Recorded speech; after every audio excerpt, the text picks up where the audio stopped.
Welcome back. A lot of high school baseball playoff action continuing today here across the Tennessee Valley. Now I'm joined with Bob Jones head coach Jared Smith. First off, congratulations on making it this far. But first off, just tell me a little bit about what is so different from this team than last year's team. Yeah, I mean, we've got a lot of the same guys, entering the playoffs. We were a young team last year. I think we had 4 seniors, so these guys have been there, but, it's always a different team. You lose a few guys, gain a few guys. So, I would say what's different is we've got the experience in the playoffs where last year none of our guys have been in the playoffs, none of them. So, I think that'll help us a lot as we make a run, hopefully, because last year, we were preparing for our first ever playoff game, and they didn't know what to expect. And I thought we were up tight in the first round against Oak Mountain and luckily survived and then ended up making it to the Final Four. But I think this group has been there. Most all these guys will start. Probably 7 or 8 out of 9 guys today have been in the playoffs, so hopefully that'll help those guys out with that kind of experience as we move on. Yeah, I'm glad you touched on that. One of those guys that won't be playing with you guys, Caden Rose. Tell me a little bit about who you're kind of maybe looking forward to stepping up in his spot. Yeah, Caden, it was a big loss for us, and we've talked about that with the team and everything. The main thing with him is his leadership, and he's here today, and he'll find ways to help us in the dugout and stuff like that. Can't play, of course, but we feel good about Mitchell Daly at shortstop. He's going to Texas, and he played, he was playing shortstop every other game. We were swapping him and Caden anyway, so we don't really lose much on defense. Tyler Jones steps up at second base, and Caden did lead off for us, so we just kind of slid all of our guys up one spot, and, we got to have some guys step up in the bottom lineup, and you can't replace him with one guy, but we've told our guys hopefully if 9 guys perform a little bit better, we can make up for his production, offensively, which and I thought we did that against James Clemens, the last week. So hopefully we can continue that in the playoffs. Yeah, well, what is it like having so much depth on a team that is still fairly young? Yeah, I mean it's nice to have. It's not we're in the middle of it now, but we as coaches talked about, looking back on it, to have 4 or 5 guys committed to Power 5 schools, and then, not even just those guys. We've got 2 or 3 JUCO guys,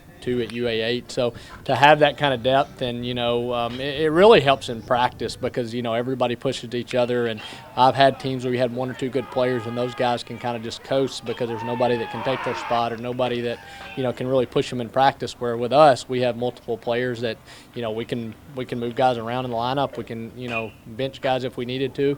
So I think it really helps in practice, and we're blessed to have these guys. But they're more than just talented guys. They work hard. They just most of these guys earned what they have. They just didn't come into us being great players. They were good, and we've tried to develop them over the years, and that combined with their work ethic has led us to having multiple players that can contribute. And we've got guys who aren't college guys that do really good for us too. So they give us depth in spots defensively and on the mound and stuff like that. So we're definitely blessed to have this opportunity and with these guys. But everybody at this level has good players. So we have to we got to perform. We're not going to win just because we have I tell them all the time, the other team's not going to just not play because you have college signees. That's going to make them want to play harder to try to knock you off. So, but we're definitely blessed with some good players for sure. And you guys, the #1 team in Class 7A, talk me a little bit about how maybe that gives other teams motivation to want to beat you guys because you guys are the best according to the rankings, Yeah, we've been, 1 or 2 basically all year, and,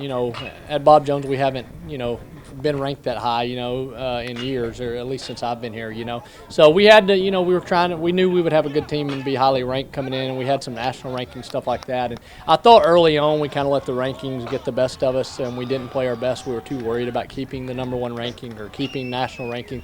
But then we kind of, figured it out as a team and said, let's not worry about those things or stats or whatever. But yeah, when you play somebody else, you can't fly under the radar. I thought last year we flew under the radar because we had so many 10th graders playing, and Bob Jones didn't make the playoffs the year before. And, I thought we kind of slipped in on some teams where now every time we show up, the team knows, hey, we're playing the #1 team or #2 team.